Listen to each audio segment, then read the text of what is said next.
Can you hear me?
Yeah, hello, can you hear me?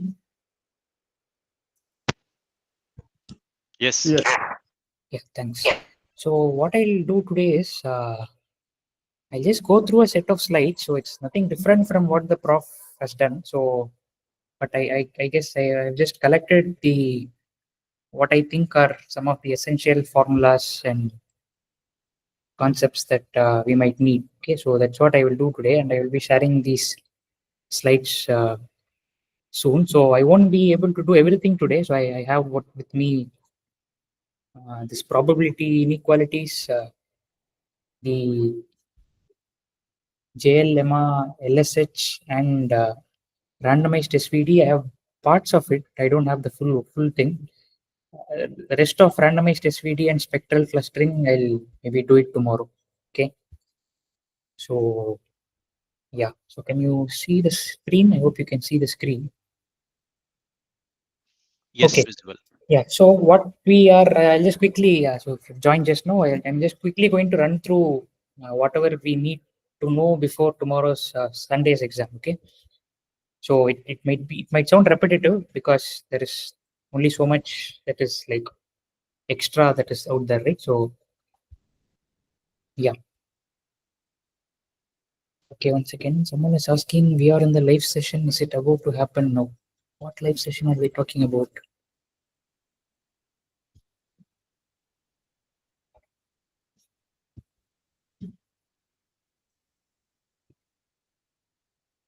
Once again, I just replied to them. They're probably looking at the wrong link.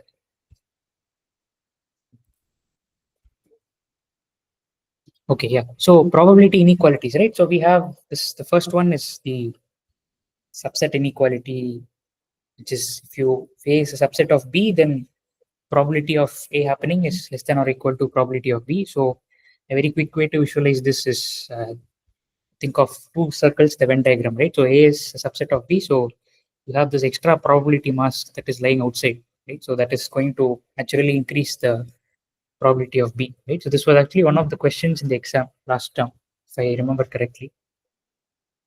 Okay, so union bound is the next one which we use quite often. If you have n events, then the probability of their union is upper bounded. It's a very loose upper bound by the sum of the probabilities of the individual events, right? So we have no restriction on what these, whether these events are independent, all that we don't care about. So we just have this n events, probability of their union being upper bounded by the sum of the probabilities of the individual events. Once again, a quick visualization will usually help, right? So you have this extra area that's probability mass that is probably sitting there, which is contributing to the looseness of the bound. Okay, so if the events are all mutually so their intersection, right, is empty, then pairwise you'll have exact equality here, right? So that is regarding the union bound, which we use in multiple places. So next one is the Markov's inequality. So see, all these things you have to remember. Start till this, it's all easy to remember. But starting from this, we will provide no formula sheet during the exam. So professor feels that we have to spend some effort remembering these formulas, right? So we are not going to provide any formula sheets. So you'll have to remember all these inequalities. So Markov's, the main thing you have to remember is this is only true for non-negative random variables. So please make a note of that. And so as you move away from the expected value, the probability of x being beyond a shrinks, right? So you can visualize this using this simple diagram here, right? So if you have the density, then as you go further away from the expected value, this area is going to shrink, right? So this area is nothing but p of x greater than or equal to a, right? So that is one way of thinking about this. And so that is Markov's. Chebyshev is, so Markov, you only have access to the expectation. So that is one way of figuring out which inequality to use. So if you are asked a question from this section, right, we will clearly not specify what inequality you have to use, right? We'll only ask you, give us a bound, right? So you have to figure out based on the constraints given in the question, you'll usually be able to figure out whether it's Markov, Chebyshev, Hofting, right? So you'll be able to figure that out. So Chebyshev is slightly stronger because it requires both the expectation and variance, and both of them have to be finite. So how far are you away from the standard, from the mean, right? So how many standard deviations are you away? The farther you go, the smaller the probability, right? So this is typically where the concentration really comes in. So again, another diagram to make sense of this. So these are the two ends that are being spoken about, right? K greater than or equal to k sigma and less than or equal to minus k sigma. So that is what this will amount to. It will amount to sum of two probabilities, right? So on either side. Chebyshev, Hofting. So Hofting, you have to Hofting. The formula is a bit, on the tricky side. So unfortunately, you'll have to remember this.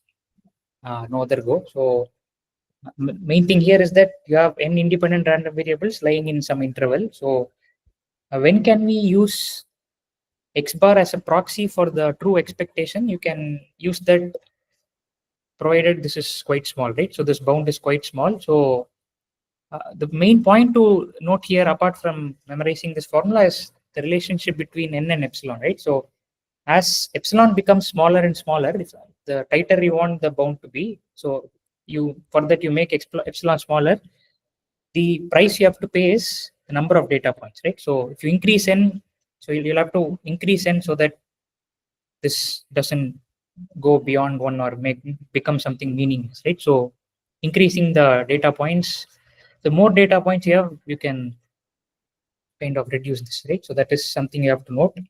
So again, another diagram to visualize this part. So x, yes, Ganesh, you have a question. Yeah, good evening. So here we are assuming two things. One is independence and boundedness. So basically the variable has to be bounded between particular boundaries. Right. So, but we don't have to have identical distributions, which means to say. That is correct, yeah. So we can have something like one uniform and one something else, but bounded or something. Yeah, right. One more thing is that because it's bounded, this won't apply for Gaussian distributions. Then. Right, yeah. Okay. Yeah. So I also try to look for that part. So as far as I know, it is not, independence is not a constraint here. Yeah. So I'll share the PDF today. So whatever I discussed today, I'll be able to share today. There are some which I haven't yet prepared, so I'll have to share them tomorrow. Okay. Yeah. So so what I said about n is correct, right? Here, as n increases, this quantity decreases. That's correct only, right? I just got confused a bit. So as n increases, e power minus 2n. Yeah, true. Yeah, okay. All right. So that is Hofding. The final thing is Chernoff. So Chernoff, prof doesn't mention it in the beginning, but then he uses it in the JL lemma proof, right? So it's better to know it. So this is the moment generating function that you have. So so where does he use it? He uses it in the proof, as I said. So the main thing is Chernoff, you don't really need to memorize because you can derive it from the Markov inequality, right? So if you have x greater than or equal to a, you just need to multiply by t on both sides and raise them to the power. So the probability remains the same. So this is just application of Markov here, right? So expected value of tx divided by e power ta, right? So you get m of t. So this is the moment generating function. It makes an appearance here. Now this right hand side is what you have. Now if you want a bound, if you want to get a proper bound out of it independent of t, in the lectures it's lambda, right? So what you do is you minimize that expression with respect to t or lambda, and you get the required bound. Okay, so this is all you need to know with respect to probability basics, right? So in terms of distributions that you should be aware of, which we will not give, right? The PDF we won't give for the following.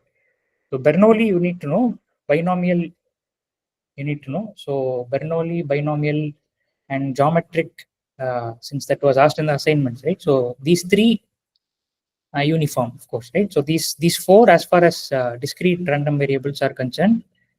For continuous random variables, you would probably need so normal is that, uniform again. What else do you need? I think beyond this you won't need. Yeah, so we won't ask you anything more than this, right? So that should be more than enough. Okay, so that is with regard to probability, inequalities, concentration bounds, and all that. Okay, so JL lemma, as far as JL lemma is concerned, again, we'll very quickly go through this.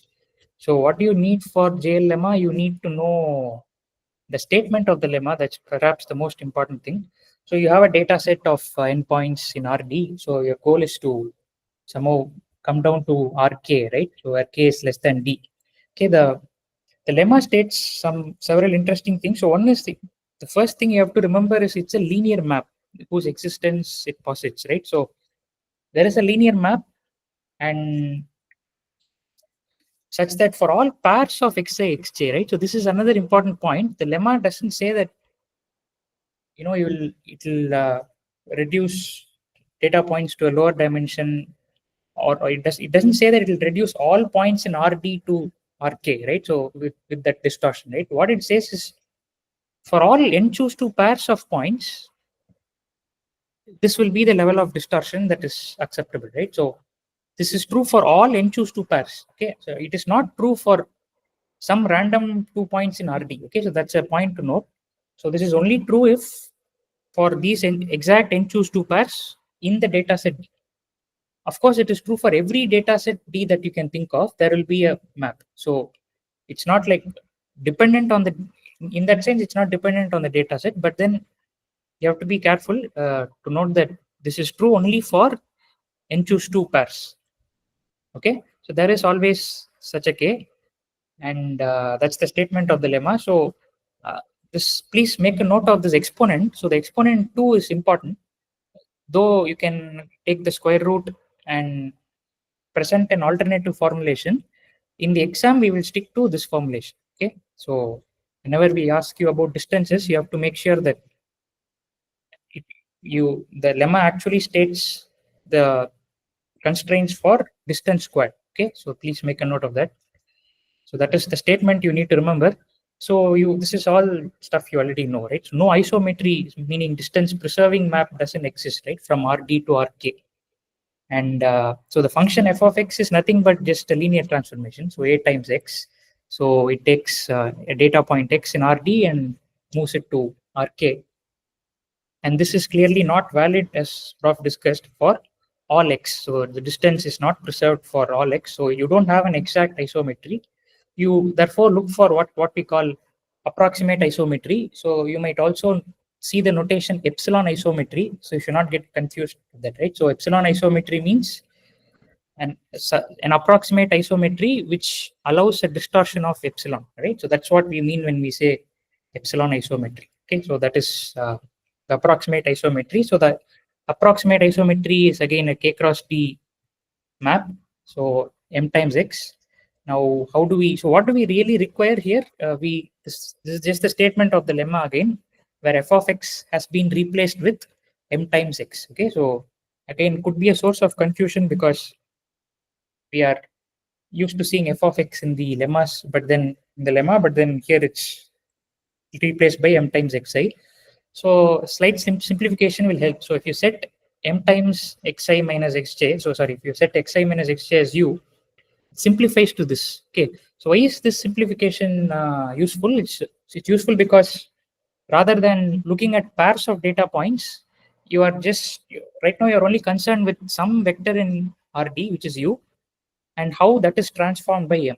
Okay. So this is a simpler expression to deal with u and mu square, u square and mu square, right? So rather than this one, right? So this is more easier to deal with. So that's what we look at next.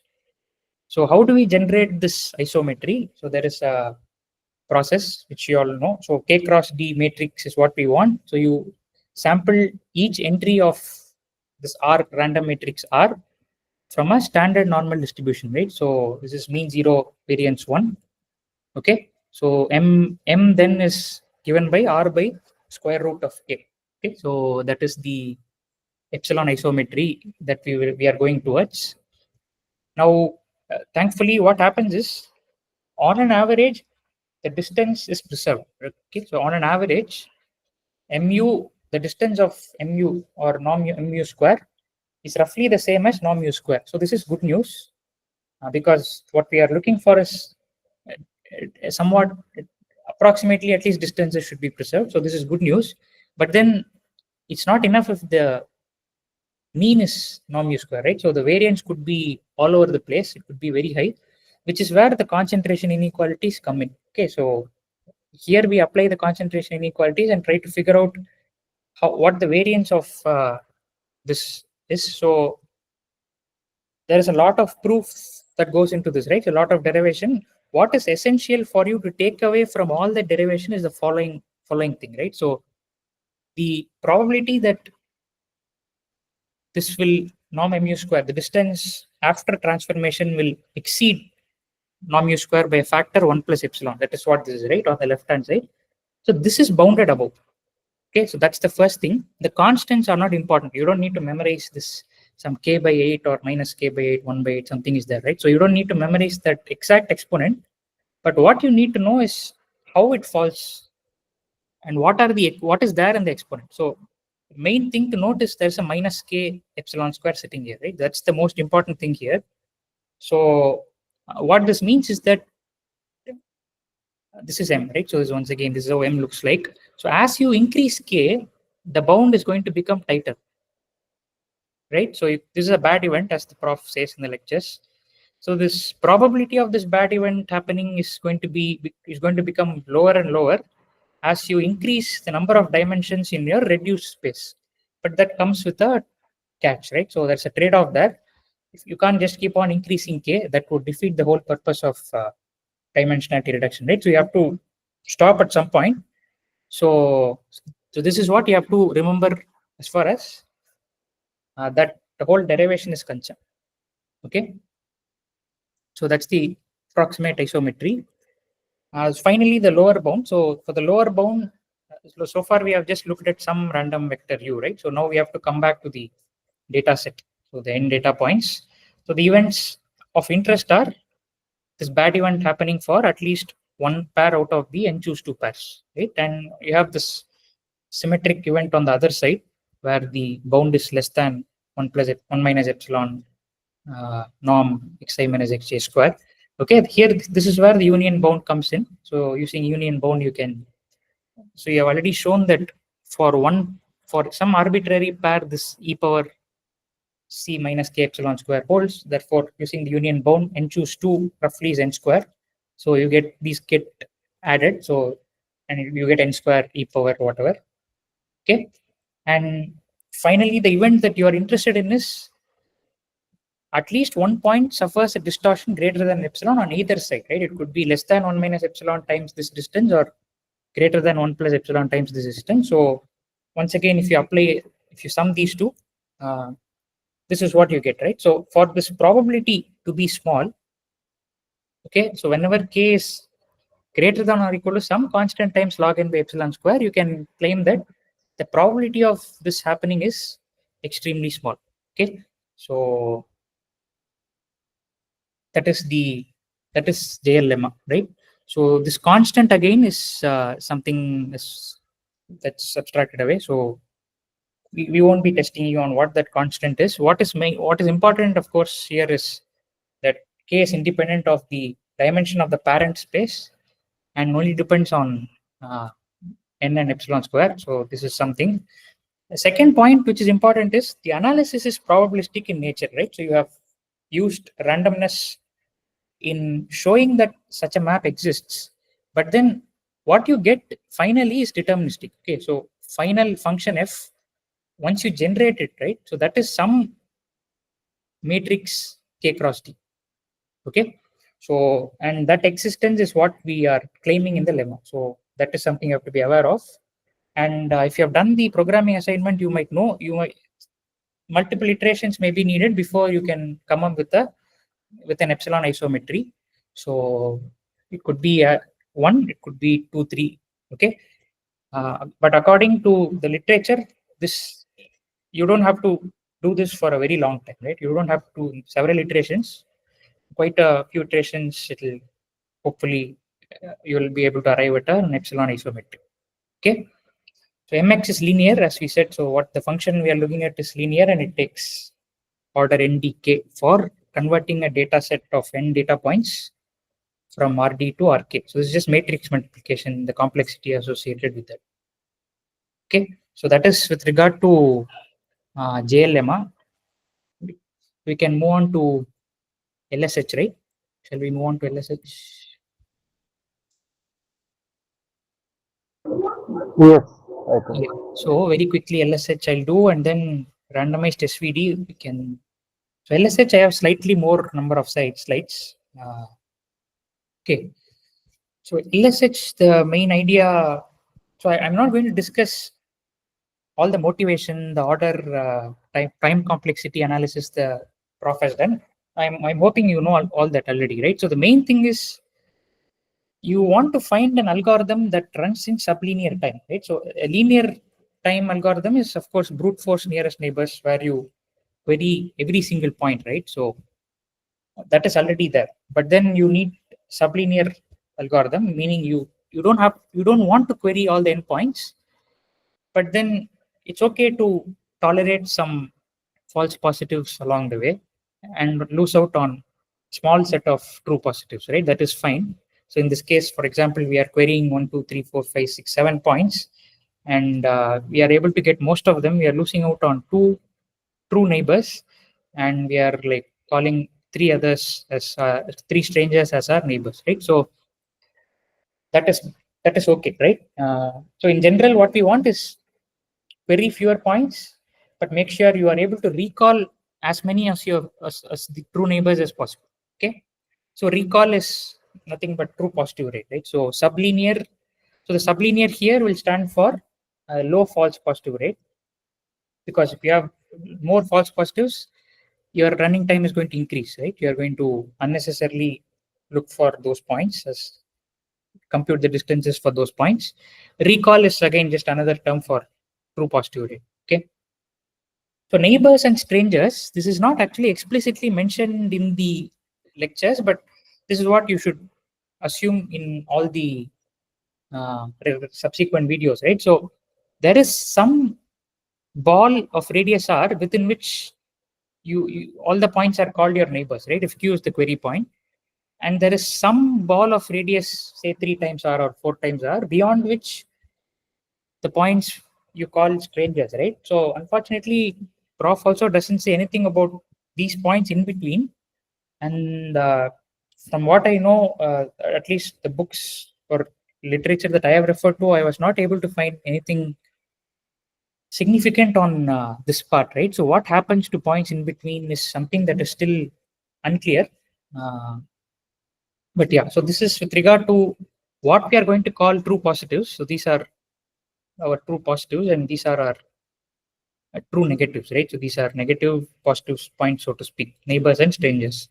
Okay, so what are your neighbors? Just formally, if you want to call it that. So this is the set of all points which are at a distance of r from q. Okay, so there are n1 neighbors, and you have n2 strangers, so which are at a distance at least c times r from q. Okay, so n1, n2. So in the example that prof has used, n1 is 10 and N2 is 8,000 and N is 10,000, right? So this is the example, running example used in the lectures. I've just used the same here. Okay. So N1 is typically, so this is something Ganesh had pointed out in the group, right? So N1 is something that is very small, much less than N. N2 is roughly of the order of N. So you have far more strangers than you have neighbors. Okay.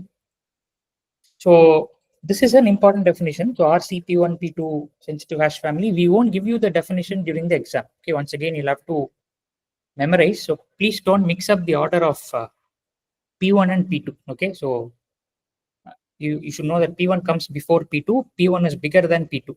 Okay. So what is RC P1, P2 sensitive? We have the query point here, and this is some true neighbor. This is some stranger, right? Now, again the same thing holds, right? Everything inside the ball of radius R is a neighbor. So for all xy in RD, so whenever it is lying inside the neighbor ball, okay, what you can say is the probability of these 2 points being hashed to the same bucket, right, is at least P1. Okay. So, and the probability is over the hash function, the randomness rather. So the randomness is over the choice of the hash function from the hash family. Okay. So for example, if you have 100, if you run this experiment, right, assume that you fix X and Y and you sample 100 hash functions from H, capital H, right? So roughly P1 into 100 of those hash families, sorry, of those hash functions will bucket X and Y into the same bin. That's the idea, right? So the randomness is over the bucket of hash function, or rather the class of hash functions. Okay. So this is for. So Yeah. I have a small question here. So this Yeah. P1 is for the entire population or for the neighbors? Within the neighbors or the good points or whatever the closer points, the probability is P1 or it's for the entire population? No, only for this, right? So this is like the if it is inside the ball of radius R, then this probability holds. This is only for the neighbors. Okay. Yeah. So it's a kind of true positive rate, initial Yeah. true positive. Right. Yeah. Yeah. Okay. So for the strangers, you have a similar constraint, but then X minus Y, if sorry, the probability of a the probability of a collision is at most P2, right? So meaning it could be P2 or lower, right? So throughout the videos, if you notice, in the analysis, we have assumed this to be exactly P1 and this to be exactly P2, which is not really the case, but for analysis purpose, it's okay, right? So we are being conservative by retaining P1 and by retaining P2, right? Sticking with just P1 and P2 everywhere. Okay, but in reality, what is it? It's at least P1, at most P2. Okay, so this inequality, please remember, this is somewhat confusing, right? It's easy to make a mistake here. P2 less than P1 and C is some quantity greater than 1. Okay. So in Euclidean LSH, what we call this Dattar's hash family, you have this hash family for different W's. So given once you fix a W, you can define a set of hash functions. Okay, each hash function has 2 parameters associated with this. One is A, another one is B. A is a vector in RD, B is a scalar. So B, as you can see, is chosen uniformly, and A is from a multivariate Gaussian with 0 mean and identity covariance. Okay, so that is HAB. So HAB will give an integer as output. Okay, and that is what it's floor of A transpose X plus B by W. So what is this? So this collision analysis, mainly what you have to take away for the exam and in general is as you increase the distance between 2 points, or rather as you decrease the distance between 2 points, the probability of these 2 points colliding will increase. Okay, so that's the main thing you have to take away. So as you reduce this distance, probability of collision increases. Intuitively, that's what you have to understand. Now, from this, you can actually get hold of P1 and P2, right? So if you know an R and CR, right? Once you fix your R and once you fix your ball's distance for strangers, you just go up. This is your P2 and this is your P1, right? So you can see why this at least at most business comes in, because for everything less than or equal to R, the probability is at least P1, right? So the closer you go, the higher this becomes. Likewise, the utmost business comes because as you go away, the probability could decrease further, but then it cannot be more than P2. Okay, so that is your that's for the Dattar family. So main thing, so the collision videos are important, but then you don't need to sit and try, go through every single line in that outline, proof outline. What is important is this part. Okay, so that is for Euclidean LSH. So we'll just visualize very quickly what Euclidean LSH, the hash function, it does for points in R2, right? So this is H1, meaning W is equal to 1.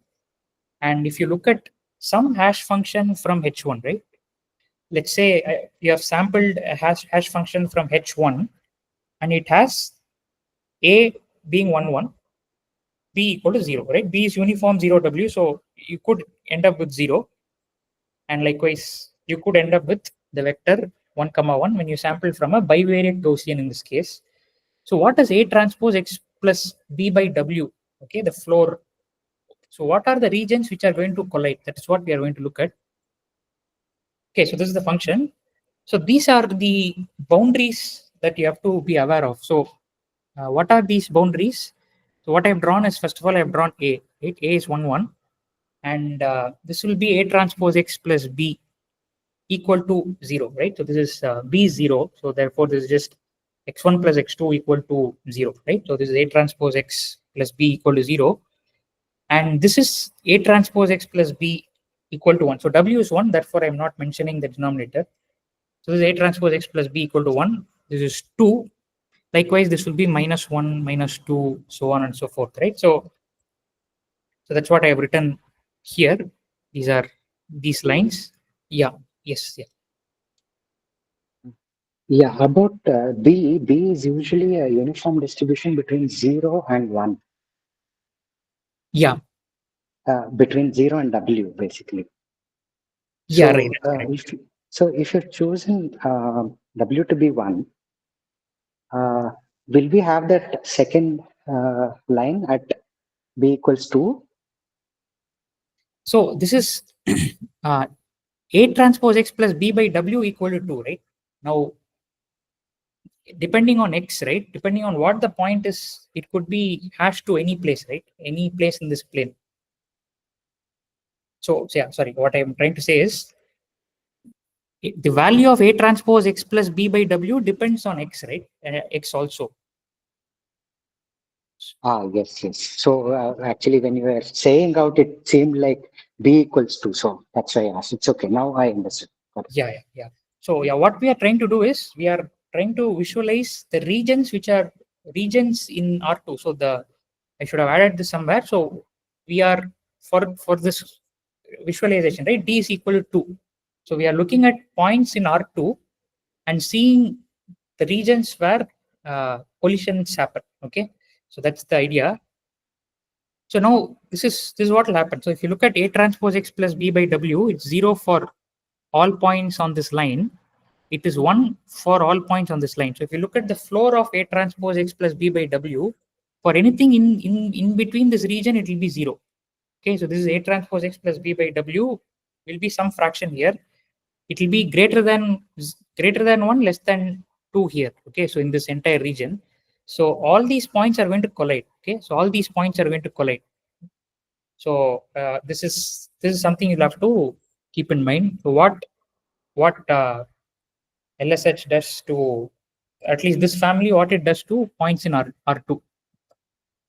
Okay, so this is an example of when a collision will not happen. For example, you have 2 points, so they will be assigned to their hashes will be 0 and 1 respectively, so they won't collide. Okay, for this hash function they won't collide.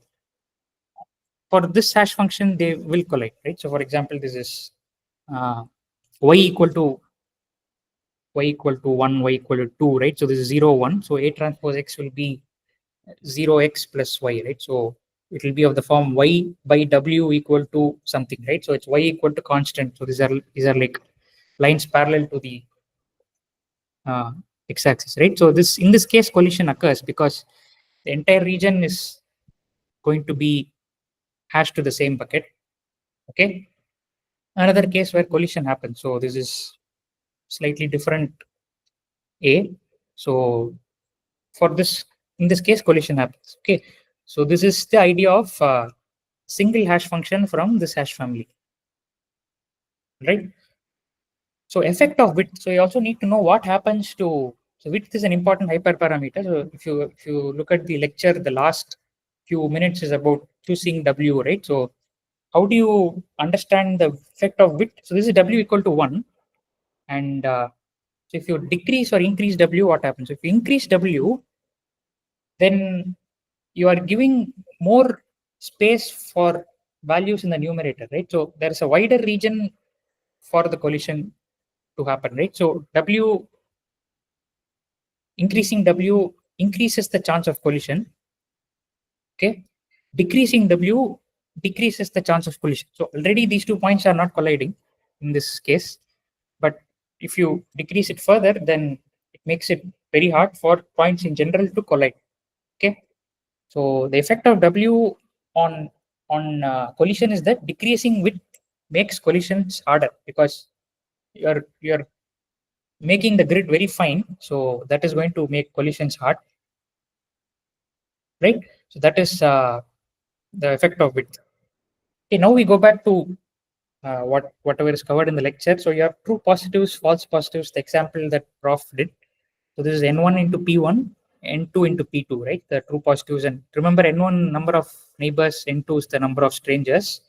So if you use only one hash function, roughly these are the true positives, false positives. So, and this is too high, right? So for sublinearity, this N2 P2 is too high. So even if P2 is very small, like not very small, but like something like 0.1, you still need to query 800 points, right? And that's not really something good for us. So single hash function won't work. So that's the bottom line. Now you can also think about it this way, right? So if you use a single hash function, notice what happens. You have these neighbors hashed into the same bucket, but then you also have, if you have points here which are not really neighbors, right? So they are clearly strangers. They are also going to get hashed into the same bucket, right? So you need something more granular, fine grained granularity for dealing with this, right? So the idea is chaining hash functions by using the AND function.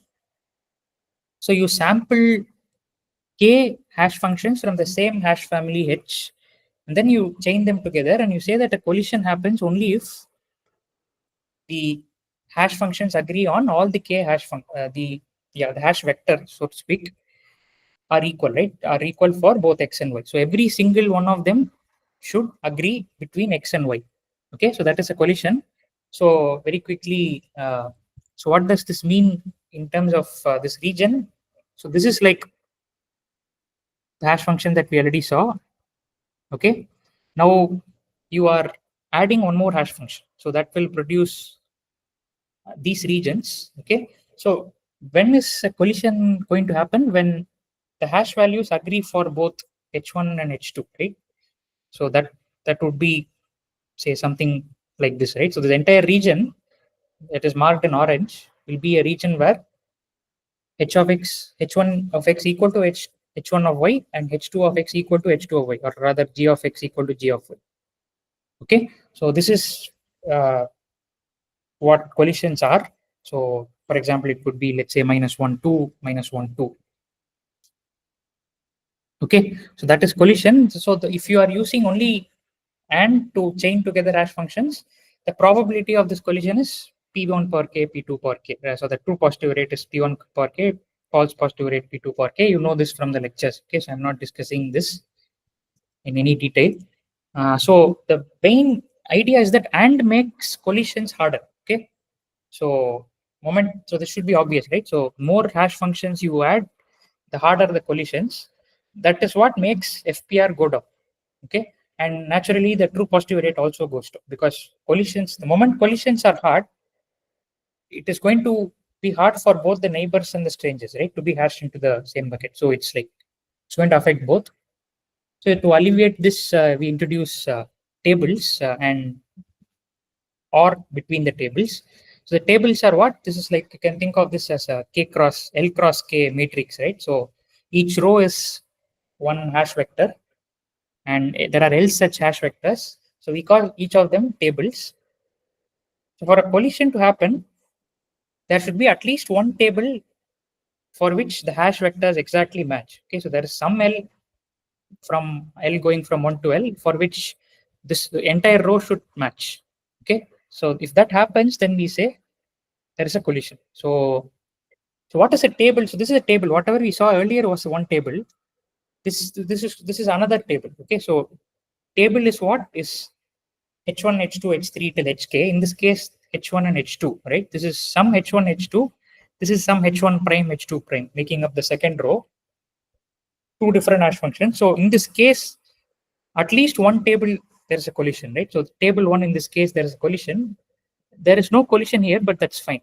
So all that we need is some table should collide, right? More than one could collide, that's okay, but there should be a collision in at least one of these tables. Okay.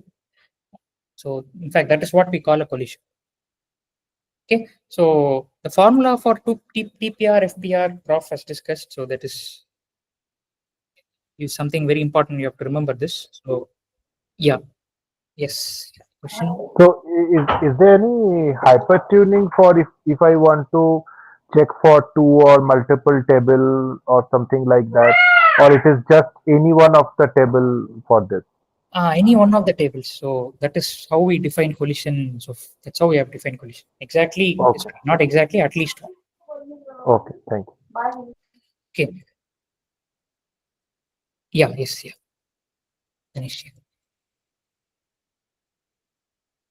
Yeah. Question? No more. Yeah. Okay. So yeah.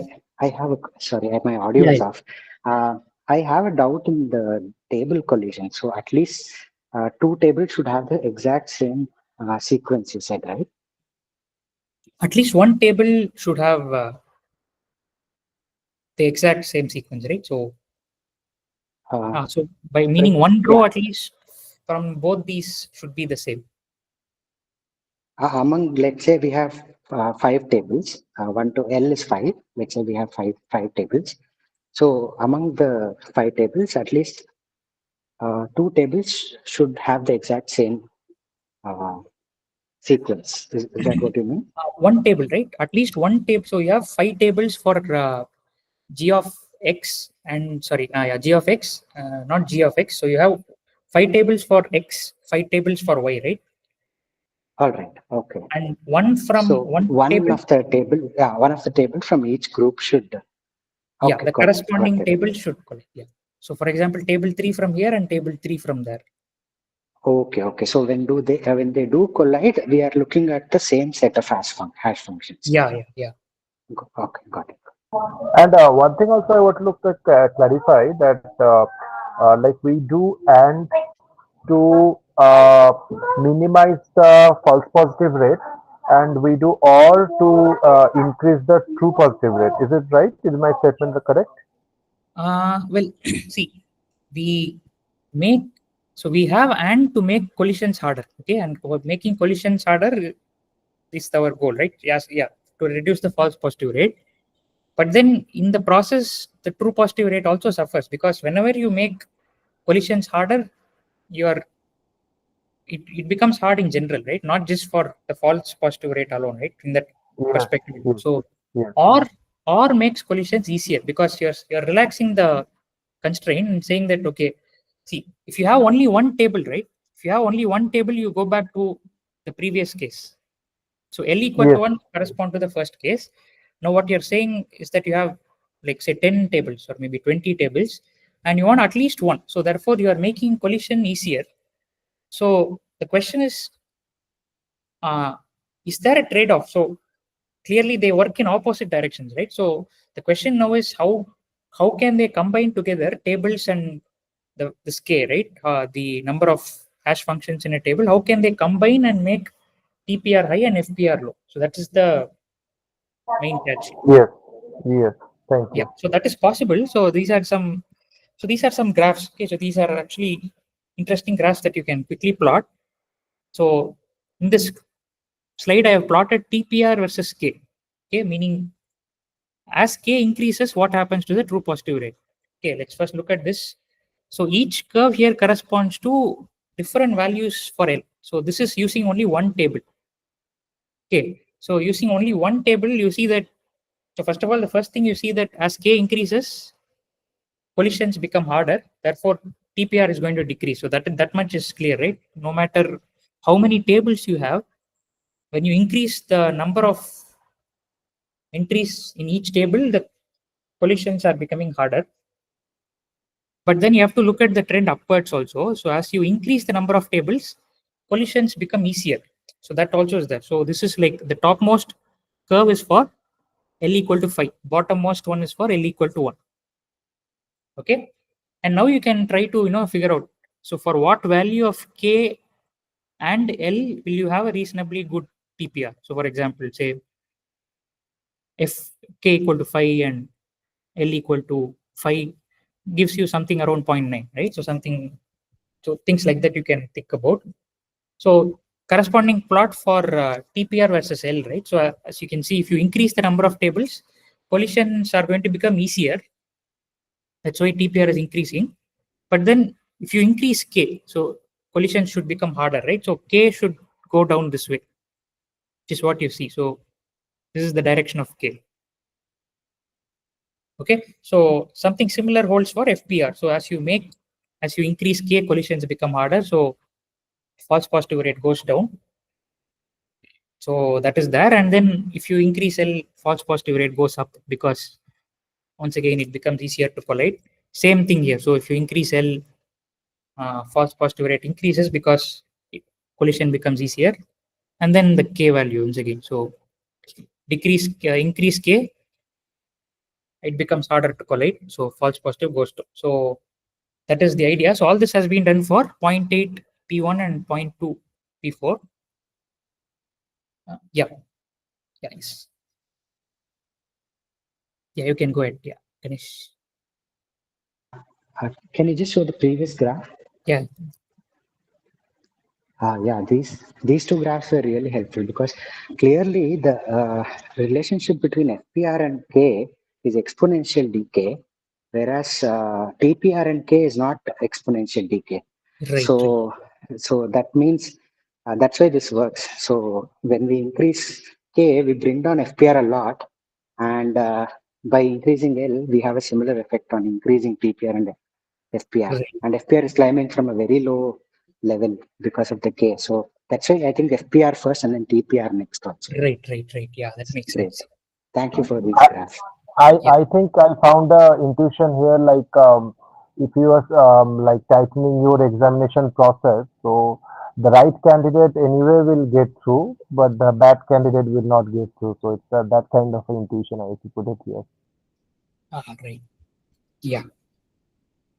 Okay, so that is with regard to FPR, TPR. So this I just ran this for same examples, but then this is for K equal to 8, L equal to 10, you get reasonably good value. So you have like TPR is some 0.84, FPR is 0.0065, and you get around 53 false positives, which is reasonably good compared to 10,000, 8,000 that you have here. Okay, so that is regarding. So these were using the exact formulas, by the way, right? So whatever this one, right? So this formula. So for large n, what you can do is whatever analysis Sir has done in the lectures, right? So the most important quantity is this rho, which depends on P1 and P2. Okay, so log 1 by rho 1 upon log 1 by rho 2. Sorry, rho 1 by P1, 1 by P2. So the number of functions in every table is dependent on these quantities. So these you have to memorize. Okay, so the number of tables is theta n power rho. Okay, and yeah, so you don't need to go through the derivation in detail. It's enough if you remember that for large n, these are the approximations. So yeah, yes, lovely. Yeah, it's good. Sir, in this formula, rho is equal to log 1 by P1 and 1 by P2. If Yeah. we just take the negative powers and make it log P1 by log P2, the why don't we do like that, and why do we use this 1 by P1 and 1 by P2? Probably because log P1 is a fraction and therefore, so log P1 will be negative. Doesn't matter as you said, but log 1 by is like the ratio of two positive quantities is maybe prof wanted to express them that way. But yeah, other than that, I don't see why we could have as well done log P1 by log P2. That is the logic professor has given in the video to get rid of that negative value of it. He has done that. Yeah, maybe that's, yeah. But yeah, algebraically they are the same. Yeah. I don't think there is any, you're right. Yeah, you could as well just have log P1 by log P2. Okay. Yeah. Okay, so rho, see this rho is between 0 to 1 and it decreases as separation between P1 and P2 increases, right? So that's important to note. And that's why we are spending so much time on, thinking about what will be a good hash family, as Prof has mentioned, right? So that's where the crux is. So the impact of rho, it controls several things, right? So the time complexity, so this is, it can be sublinear. So there is an error in the slides that you might have noted, right? It's actually into n was one n factor was missing somewhere. So yeah, so this is n power rho, and since rho is a fraction, the smaller the fraction, the better it is. So you want rho to be small for having a good sublinear time complexity. You want rho to be small once again to have smaller tables, right? So L is determined by this quantity once again. So if you want to make sure that you don't have to store so many tables, you have to once again be careful about rho. So smaller the row, it is better. So what does rho look like? You can, for different P1 and P2, right? So you're plotting P1 on the x-axis. So like P1 goes from say 0.6 to 0.9. P1 is the true positive rate, the one associated with the true positive rate, right? And P2 is for the strangers, right? So this P2, this bottom point is what we want, right? So this is rho on the y-axis. So the bottom point is when rho is smallest, right? And you can notice that happens when P2 is 0.1 and P1 is 0.9, right? So generally when this is the P1 direction, P2 direction, right? So P2 drops here and P1 increases here. So rho is smaller rho gets when P1 increases just here and P2 decreases, right? And this one is very ideal situation to be in for rho. Okay, so that is with regard to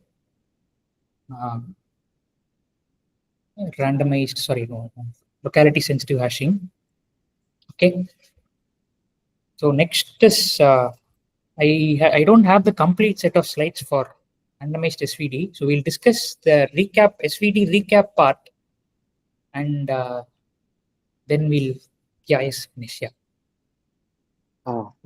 Before SVD, I had a doubt with respect to the application of JL Lemma in LSH.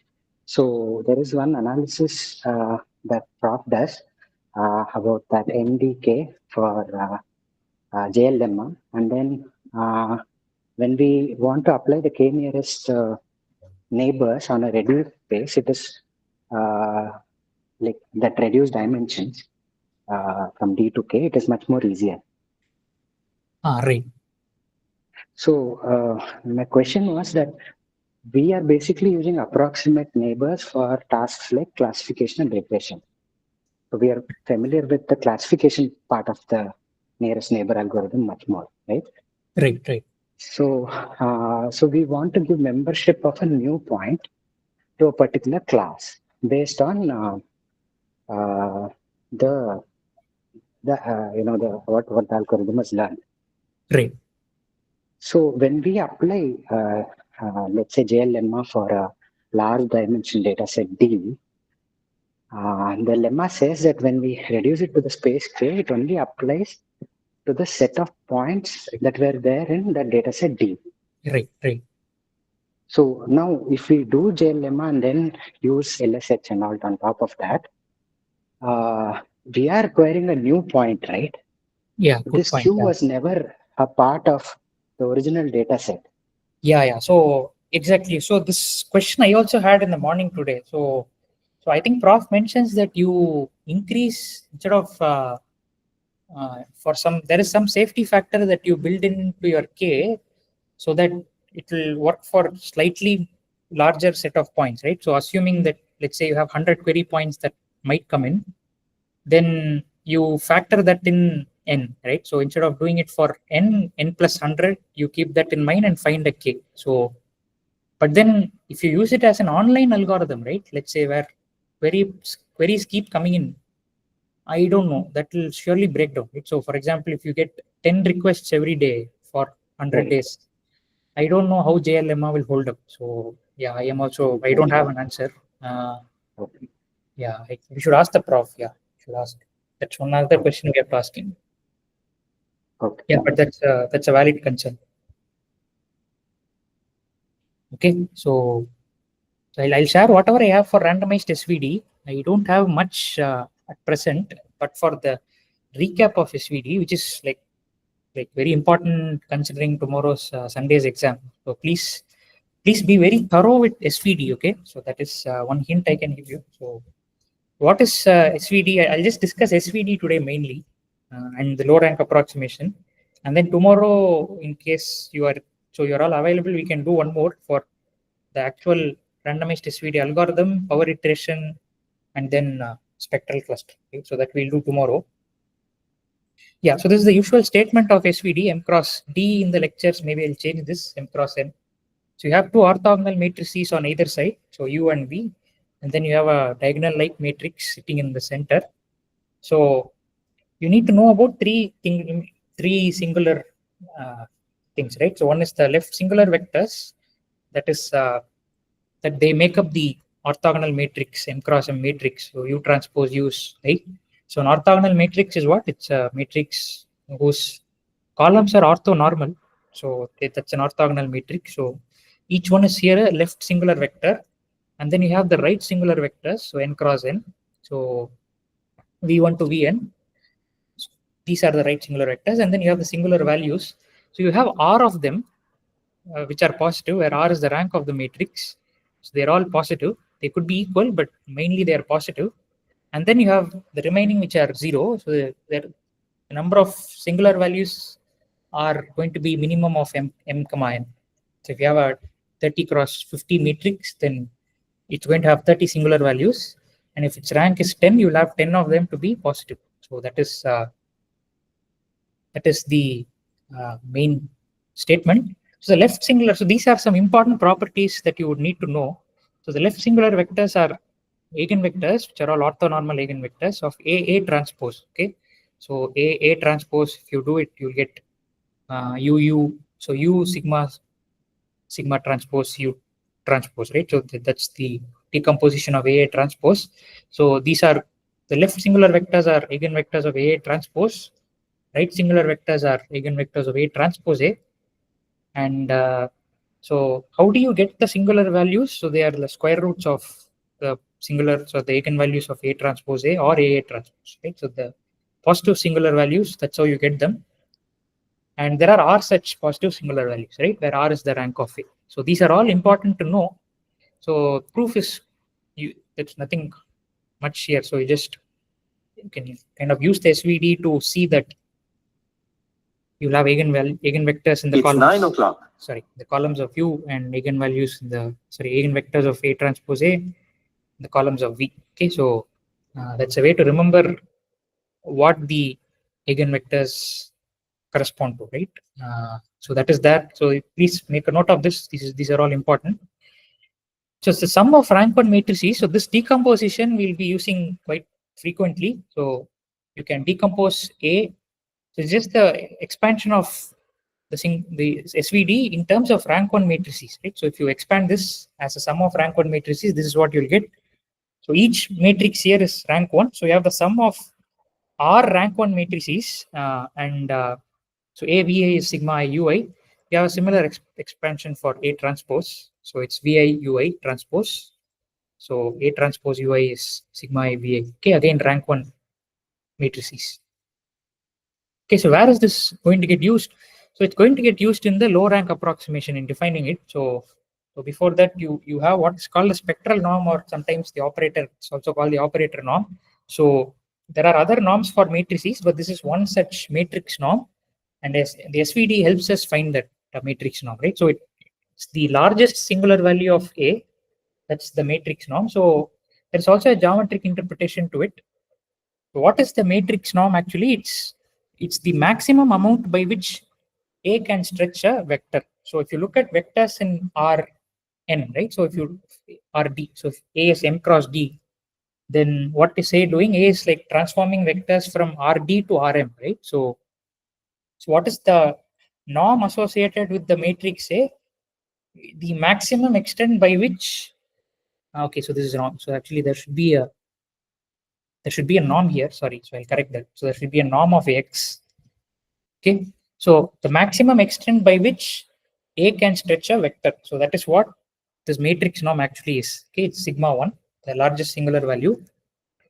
So why is this matrix norm useful? So it's useful to understand approximations to a given matrix A, right? So A is a matrix, and you want to approximate A using another matrix B frank K. Okay, possibly because there is a low rank structure for A which you want to exploit. So how do you define this approximation? Yes. Question. Yeah. This when we say the maximum extent by which it is stretching, we mean that it is stretching along a certain dimension. Yeah. So in the sense, so AX, the norm of AX will be, because the largest singular value will be applying only on one of the dimensions. It will not be applying on all the dimensions. So my interpretation is along the various dimensions on which a vector is getting stretched, the largest contribution is coming from this one, and that is what we are taking as the norm of the matrix. along dimension. So see, AX is a vector in RK, right? Now R m cross in Rm, right? So AX is going to live in Rm and it is going to have a certain length. And depending on what X you choose from the parent dimension, when you go to the codomain, so to speak, you are going to end up stretching it by different amounts.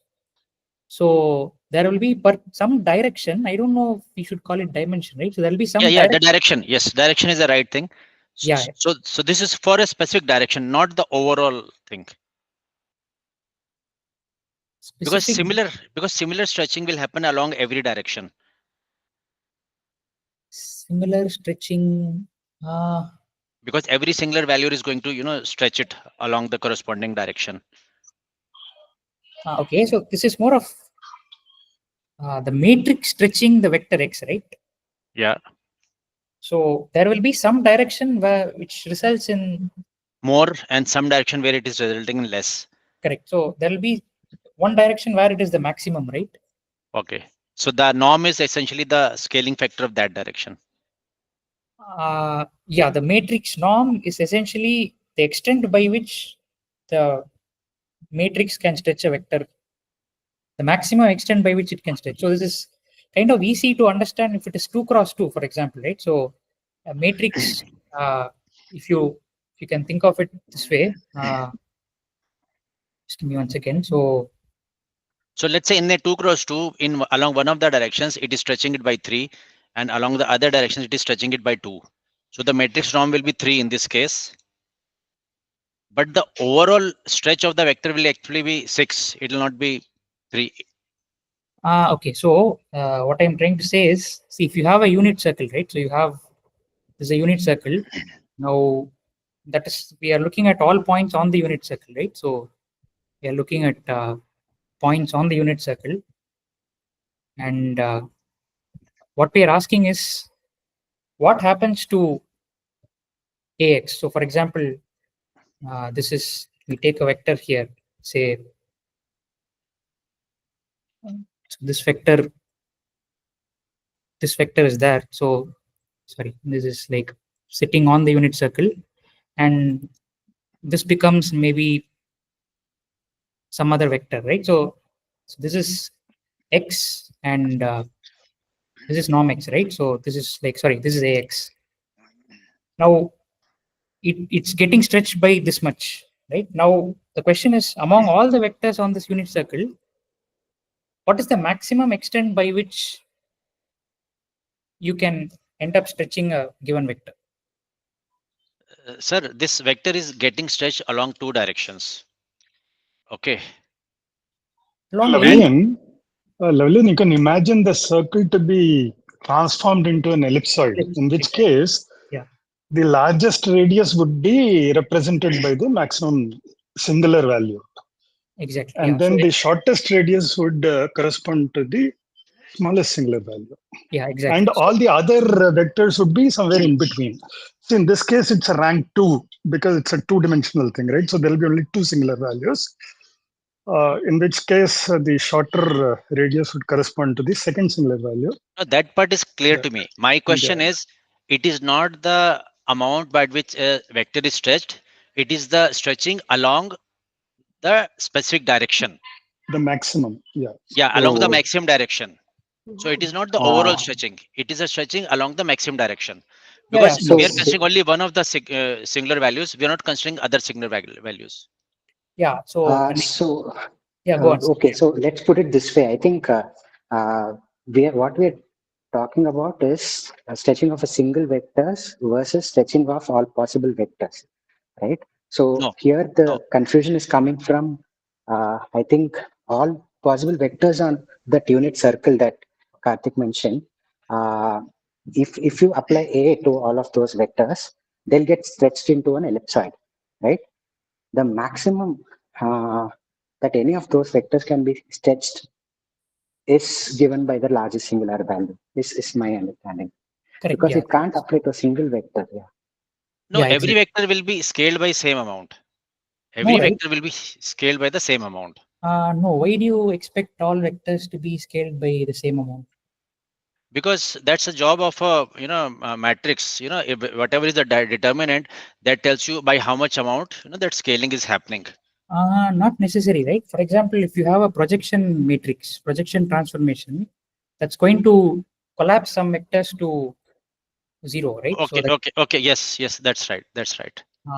yeah. So what Mr. Nagarajan and Ganesh have told, right? So I think that's what I was also coming to that point. So the ellipse, right? So the singular vector is going to be, one of the singular vectors is going to be this direction, or rather, yeah. So the singular value, right, is going to be the length of this vector after the transformation, right? So then it is along a specific direction only. But the moment we bring in this ellipse, we are saying only one of the components is making the impact, other one is being ignored. And no, right? So see, the linear transformation maps points on the circle to the ellipse, right? So see, my confusion here is a matrix has got, let's say, two singular values. Okay. Yeah. And the transformation, whatever we are doing, both the singular values should be contributing to the stretching of that particular vector. Okay. Now, if we say that only one of the singular value is determining the norm of the matrix, that means we are ignoring the other one. So it is a stretching along the direction of the maximum stretch. Okay. It is not in general the stretching of the vector. It is a stretching along the direction of maximum stretch. Stretching along. Okay, so maybe I should have not used the word stretching. See, what I mean is A transforms X to AX, right? Now, so meaning norm X. So for all of them, norm X is the same, right? It's on the unit circle. So the question is very simply find that X for which norm AX is the maximum, right? No, I'm only talking about the definition of norm of a matrix. My Okay. question is, when we say the definition of norm of a matrix is the largest stretch. So my question was, does the norm of a matrix include the stretches along all directions, or it is only including the stretch along a single direction only, the direction of maximum stretch? My question is only about definition of norm of a matrix. So the definition of the norm of the matrix is the maximum extent by which any vector could be stretched, right? So so what do you mean by stretch is what happens? Yeah. It's only for one of the direction, the most largest stretch dimension, because we are considering only one of the singular values. We are ignoring the other ones. Okay, I think let's proceed with the regular stuff. Maybe I'll ask you afterwards. Let's not. I think in terms of basis vectors. Okay, we'll proceed. Yeah. Let's proceed with Okay. So what is the matrix that is closest to A of rank A? That is this one, right? So that is the definition of, or rather, that's the objective that we want. So the distance of the distance between A and B as measured by the matrix norm. Okay. But then the constraint is the matrices we are looking are rank K matrices. Okay. So what is that matrix B star? Thankfully, it has a closed form expression in terms of which we can get from the SVD itself, right? You truncate the SVD after K terms. That is your best rank K approximation to A. Okay. So that is there. What else do we have here? So how close is it? So that is given by the K+1 singular K+1 singular value. Okay. So yeah. So this is the minimum, right? So this is the minimum. That's the arc minimum. Okay. So that you can see from the expression of, so that the definition of the matrix norm, the spectral norm, right? So this will start with sigma K+1. UI UK+1 BK+1 transpose plus so on, right? So that is there. So we'll look at this low rank approximation in slightly more detail. So what we have here is UK. So UK transpose, UK is what? The first K, top K singular vectors, left singular vectors. So UK transpose is a projection matrix. Okay. So any matrix of the form something transpose, where the something has orthonormal columns, that's a projection matrix. Okay. So UK transpose in this case is going to project vectors onto the columns of U. So the vectors, so whatever you multiply it, so if you multiply UK transpose with some vector V, that V is going to be projected onto the subspace spanned by the columns of U. Okay. So you're projecting essentially using UK transpose vectors onto this K dimensional subspace made up of the top K left singular vectors. Okay. So this is the important matrix here. Now, if you multiply this with A, you will end up with the low rank approximation, right? So it's just rewriting. You can rewrite AK in this form. So both of these are the same. Now, what is the ith column of A? So this is important. So the ith column of A is of AK, right? It's the projection of the ith column of A onto the subspace spanned by the columns of UK. So this is the job of the projection matrix, right? So that's what is happening here. Now you can think of the columns of A as data points, in which case this low rank approximation, you can also think of this as the projection of the data points onto the top K left singular vectors. Okay, so that is another way of thinking about low rank approximation. In fact, this is closely tied to PCA also, right? So if you look at a mean centered data set, then SVD is essentially PCA, right? Or rather, PCA is SVD. So PCA is nothing but SVD applied to some mean centered matrix. Okay, so that is the low rank approximation. And once again, instead of AK, I'm just replacing this with UK transpose A. So yeah, so the goal of randomized SVD.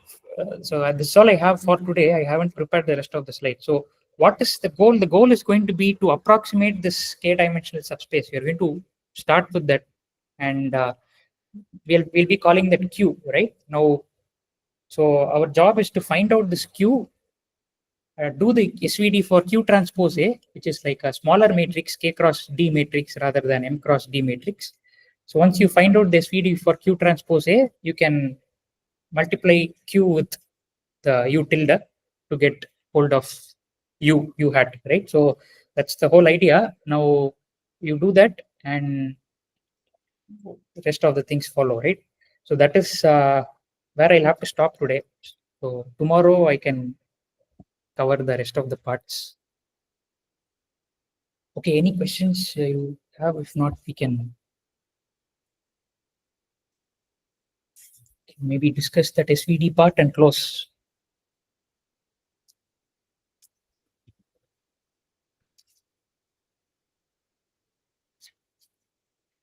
So to it's been long after doing MLT. So for SVD, what is roughly the standard process for a brute force SVD? Yeah, for a brute force SVD, so incidentally, I had a live session for MLF only a few days back. So let me pull up those slides. So 1 second. Slides. MLF.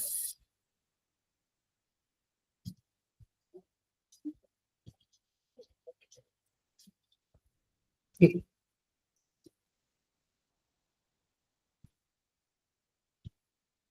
SVD.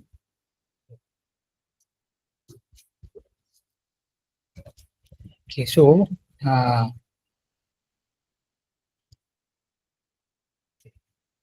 yeah, so the brute force approach is to compute either A transpose A or A transpose, depending on which of them is smaller.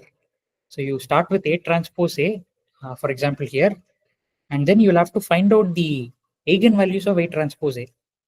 So do you recall that part? You have to find out this characteristic polynomial, which is A minus determinant of A minus lambda I, right, for a matrix A.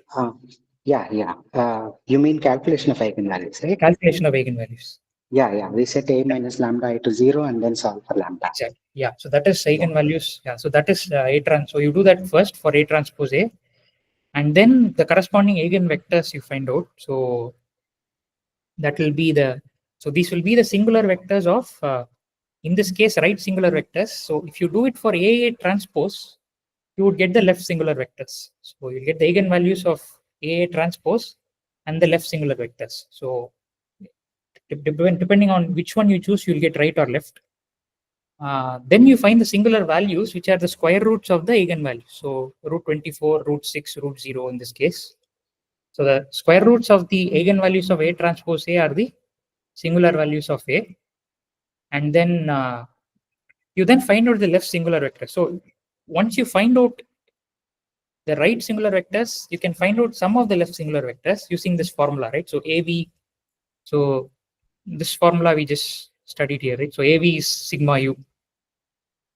Either using this, or if you start with A transpose, you'll have to use A transpose U is sigma V.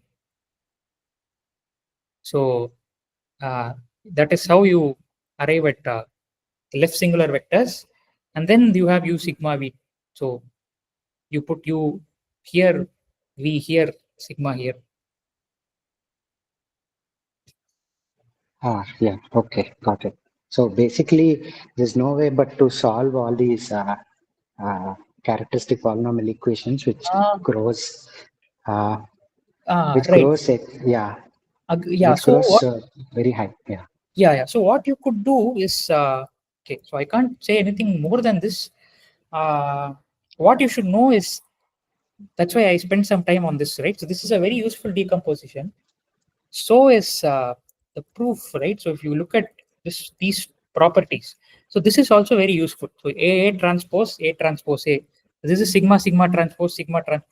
So we will leave it at that. You can make use of this quite a bit. So A transpose, these are like two. In fact, this whole slide deck begins with this.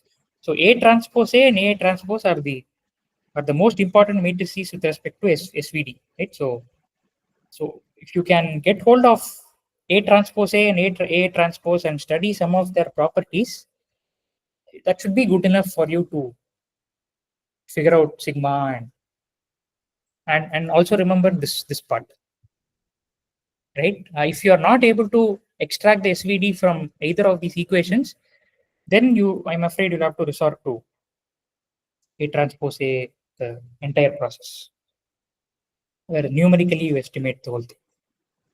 Okay, got it. But to get the left singular value, or rather the U vector, one must use the A transport. Transpose, isn't it? Yeah, Instead exactly. of A transport. Yeah. Okay. Yeah. So yeah, exactly. Anything else we have to discuss?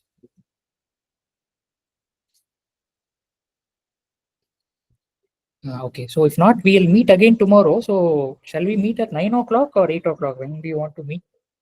I think 8 is okay. Okay, yeah, 8 itself we'll meet then. So I just have only the remaining part of SVD and randomized SVD and the spectral clustering.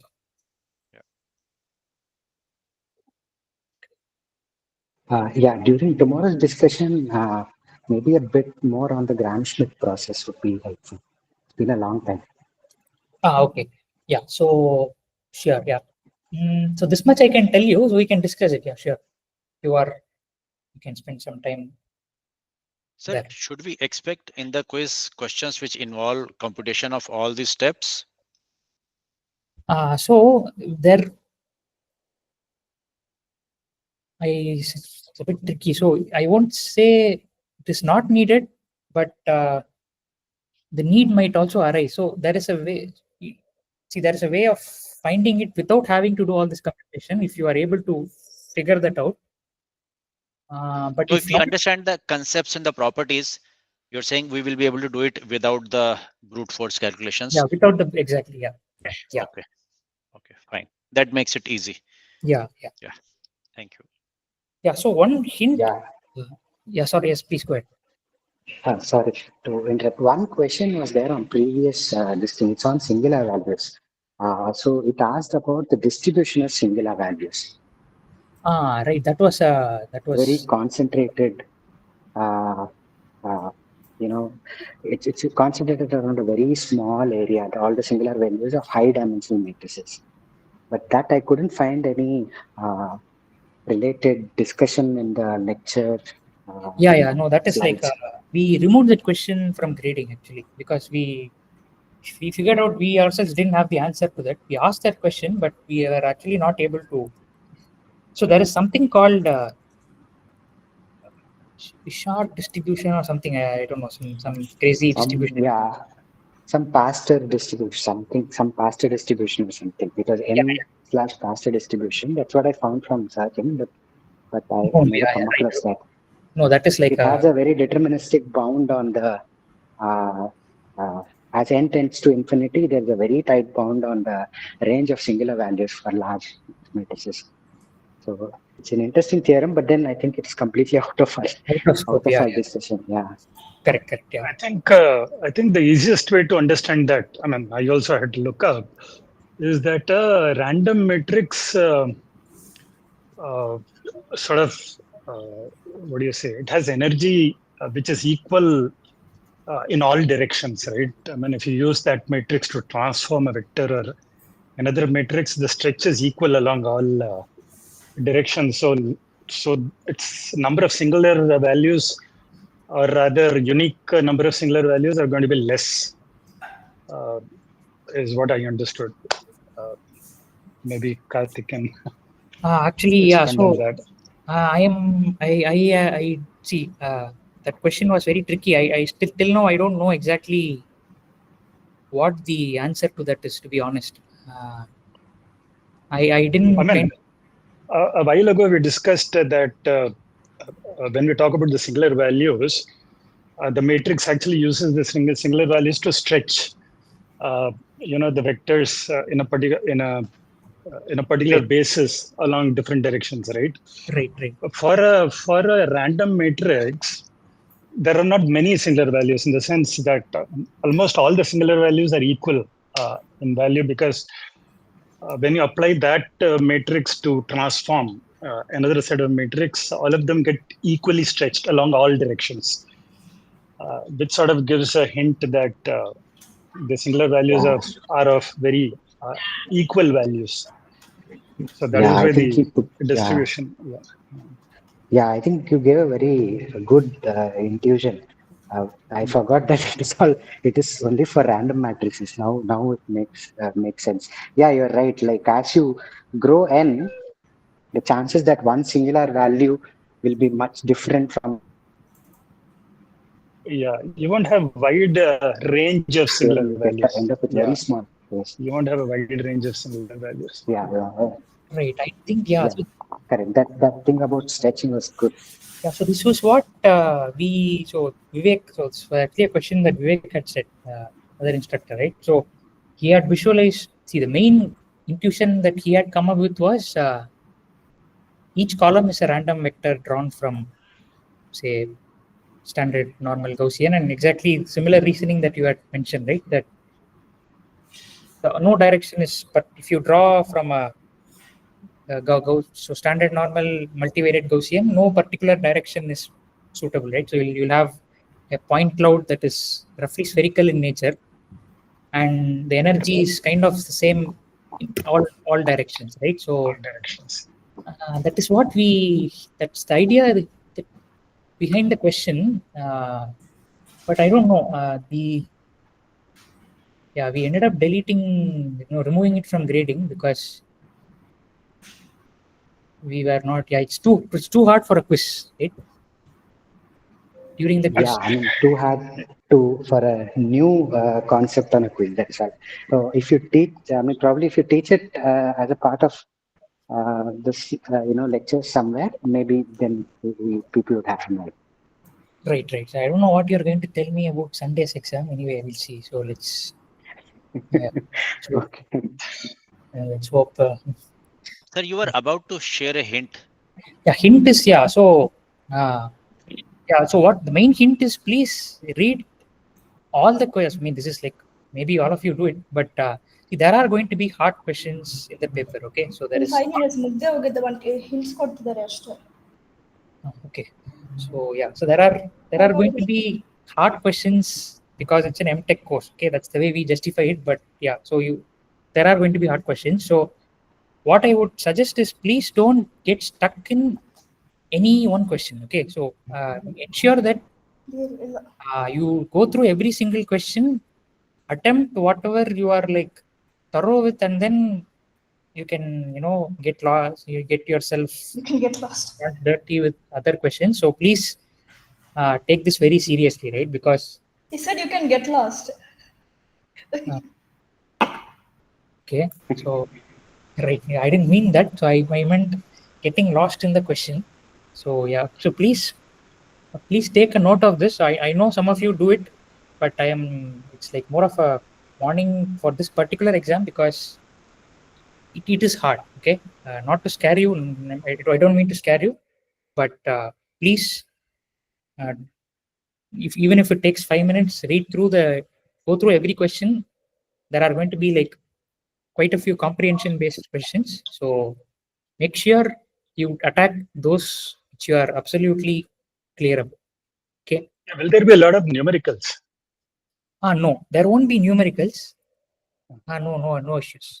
No offense. I mean, as long as they are MSQs or rather MCQs, we can at least apply some concepts in trying to figure out which one closely matches our concepts. Okay. But if it's a numerical, then no, you're right. So no, we won't. There is no. So when I showed you the SVD computation, right? So there won't be any question which involves you to spend time, for 10 minutes computing the determinant. All that you will not have to do. So what I'm saying is, the conceptually they'll be very hard. So I'll put it that way. So the questions are largely based on what you have gone through in these 6 weeks. So conceptually it will be hard. Numerically, it's actually quite light. You don't have to do much computation. So you're saying if we are theoretically very strong, then we should be able to. You will be able to do. Yeah. Okay. Mhm. So I just have a couple of quick questions on this. So is it like much harder than the previous year question paper? And second thing is there anything going to be out of syllabus like that SVD distribution equation? There is nothing. I won't say out of syllabus. But it's going to be harder than last term.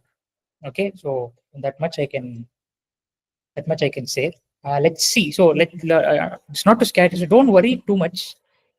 Please do your best. I might be judging things wrongly, right? So that is also possible. So once the exam is done, we'll discuss again. No, so that is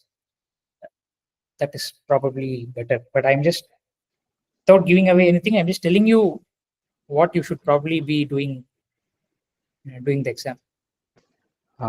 Let's put it this way. Do we need to refer to additional material related or revise up some other adjacent areas to prepare, or this should be enough? The slides and the notes should be enough. The slides and notes will be mostly sufficient.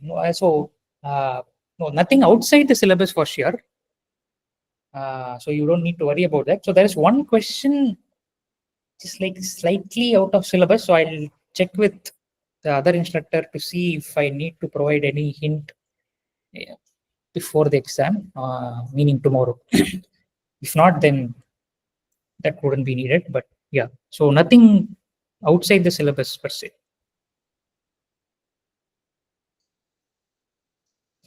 Okay, so even if it becomes too hard, we always have end term, right? So end term, we'll make sure it's, so assuming this is terribly hard, okay, so end term will be fairly easy. So there'll be a balance that we maintain between the two exams, right? So we'll make sure that happens. So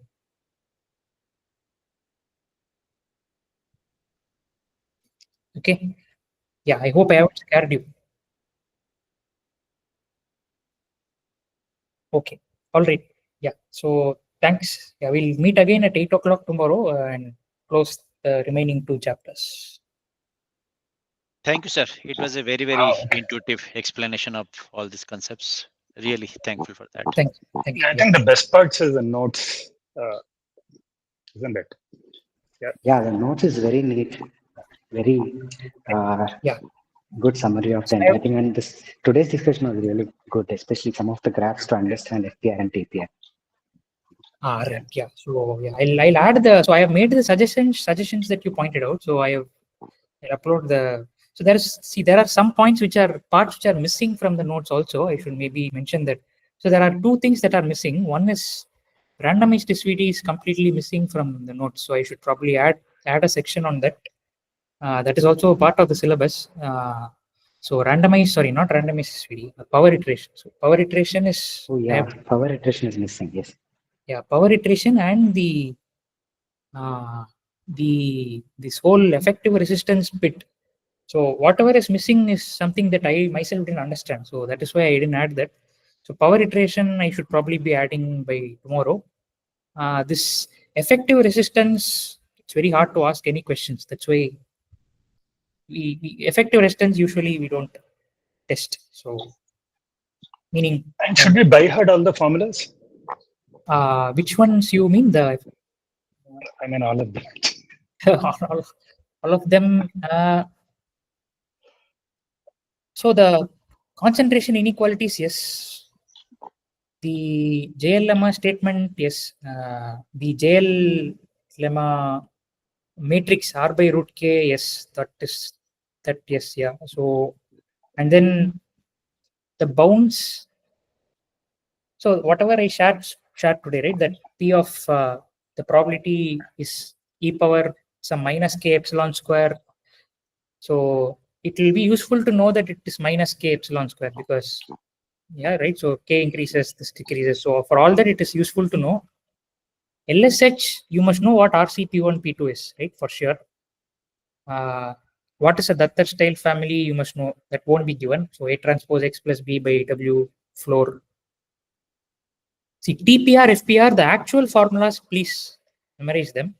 The case for large n, you don't need to memorize because that's okay, right? There are too many approximations anyway that happen there. So what I mean is 1 minus e power minus theta, the theta rho n power rho minus 1, not really needed.